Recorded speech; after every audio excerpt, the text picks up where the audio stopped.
గత సంవత్సరన్నర కాలంగా మమ్మల్ని నోటికొచ్చిన బూతులు మాట్లాడినా, నోటికొచ్చిన పద్ధతిలో దూషించిన, చివరికి మా నాయకుడి చావును కోరుకుంటూ నికృష్టపు రోత మాటలు మాట్లాడినా మేము భరించుకున్నాం, సహించుకున్నాం, కోపాన్ని తమాయించుకున్నాం, పంటి బిగువున బరాయించుకుంటూ వస్తున్నాం. వ్యక్తులుగా మమ్మల్ని అందరినీ, ఇక్కడ కూర్చున్న వాళ్ళందరినీ ఎన్ని తిట్టినా పడతాం. శాసనసభలో కానీ బయట కానీ ఎంత రోత మాటలు మాట్లాడినా పడ్డాము, పడతాం. కానీ వేల మంది త్యాగాలతో, దశాబ్దాల పోరాటాల ఫలితంగా,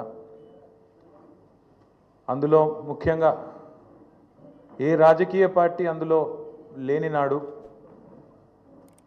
ఆనాడు టీఎన్జిఓలు ఆమోస్ గారి నేతృత్వంలో, ఇంకా అంతకంటే ముందు బుద్ధిజీవుల నేతృత్వంలో రాజకీయ నాయకులు కనీసం ఆనాడు మేలుకోకముందే మేలుకొని విద్యార్థులు, ఉద్యోగ సంఘాల నాయకులు పోరాటానికి శ్రీకారం చుట్టి అల్టిమేట్గా కేసీఆర్ గారి నాయకత్వంలో అమరుల త్యాగాల ఫలితంగా ప్రజల ఆశీర్వాదంతో సాధించిన తెలంగాణ రాష్ట్రాన్ని అవమానించే విధంగా, ఈ రాష్ట్ర భవిష్యత్తుకు ఒక శాపం పెట్టే విధంగా నిన్న రేవంత్ రెడ్డి గారు మాట్లాడిన మాటలు చూస్తే, స్వతంత్ర భారతదేశ చరిత్రలోనే అత్యంత అసమర్థుడు, ఒక చేతగానివాడు, ఒక పనికిరాని దక్షత లేని పాలకుడు ఇంకొకరు లేరు ఈ దేశంలో అనేది మాత్రం తేలిపోయింది.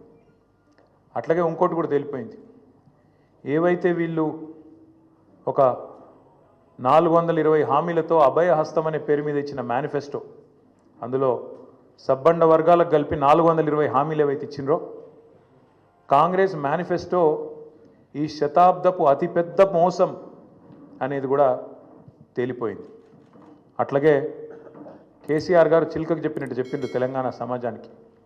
ఢిల్లీ పార్టీలను నమ్మితే 60 ఏండ్లు గోసపడ్డం, మళ్ళా మోసపోతే ఢిల్లీ పార్టీల చేతుల్లా మళ్ళా గోసపడతాం, మళ్ళీ ఆగమవుతాం అని చిలుకకు చెప్పినట్టు 100 సభలు మాట్లాడితే ప్రతి సభలో తెలంగాణ సమాజానికి ఒక అన్నగా, ఒక సోదరుడిగా, ఒక తండ్రిగా వారు చెప్పడం జరిగింది.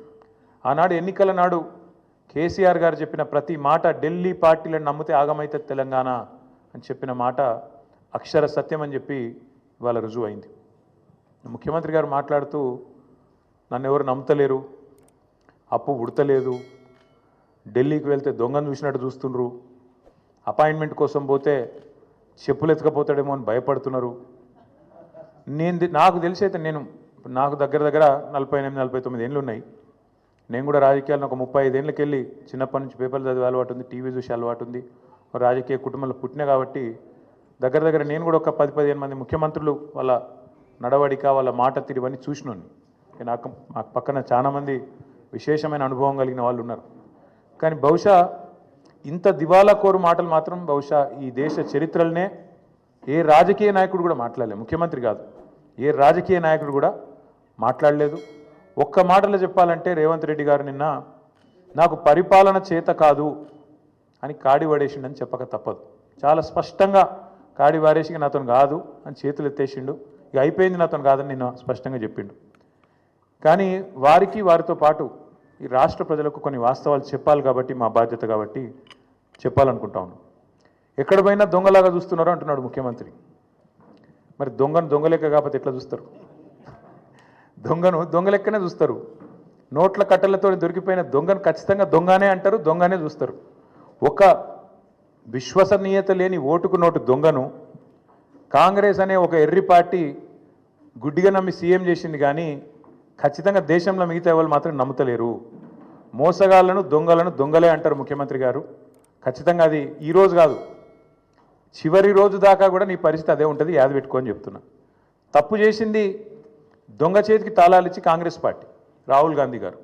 ఈరోజు మే 6, 2025 నేను మీ అందరు గుర్తు చేస్తున్నా, సరిగ్గా 3 సంవత్సరాల కిందట ఇదే రోజు మే 6, 2022 నాడు రాహుల్ గాంధీ గారు వరంగల్కి వచ్చినారు. రైతు డిక్లరేషన్ అనే పేరిట ఆ రోజు రాహుల్ గాంధీ గారు చెప్పిన మాటలు, 2 లక్షల రుణమాఫీ చేస్తామని, అట్లాగే రైతు భరోసా 15,000కు పెంచుతామని, అట్లాగే కౌలు రైతులకు రైతు బంధు ఇస్తామని, అట్లాగే రైతు కూలీలకు న్యాయం చేస్తామని వ్యవసాయ డిక్లరేషన్లో చెప్పి 3 సంవత్సరాలు దాటింది రాహుల్ గాంధీ గారు.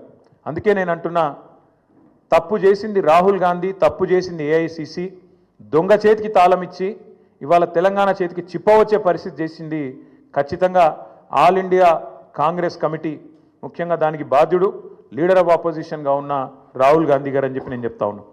అట్లాగే ఇవాళ ఎందుకు ఈ మాటలు, ఎందుకు ఈ ఫ్రస్ట్రేషన్ అని చెప్పి ఇప్పుడు కొంతమంది మిత్రులు వారితో కలిసి మేము వస్తున్నప్పుడు ఇక్కడికి కమలాకర్ గారు, నేను మాట్లాడుకుంటూ వచ్చినాం, వెంకటరమణారెడ్డి గారు, అట్లాగే మా ప్రశాంత్ రెడ్డి గారు మాట్లాడుకుంటూ వస్తుంటే వారందరూ అన్నది మాట ఒకటే, అధికారంలోకి వస్తామని వాళ్ళు అనుకోలేదు, అడ్డగోలుగా హామీలు ఇచ్చిండ్రు, నోటికొచ్చిన చెత్తవాగుడంతా వాగినరు, ఎవరేం చెప్తుంది రాసుకుంటూ వేయినరు మేనిఫెస్టో అనుకుంటా, ఇవాళ ఏం చేయాలనో తెలుస్తలేదు, వచ్చినాక మొత్తం నాశనం చేసిండ్రు.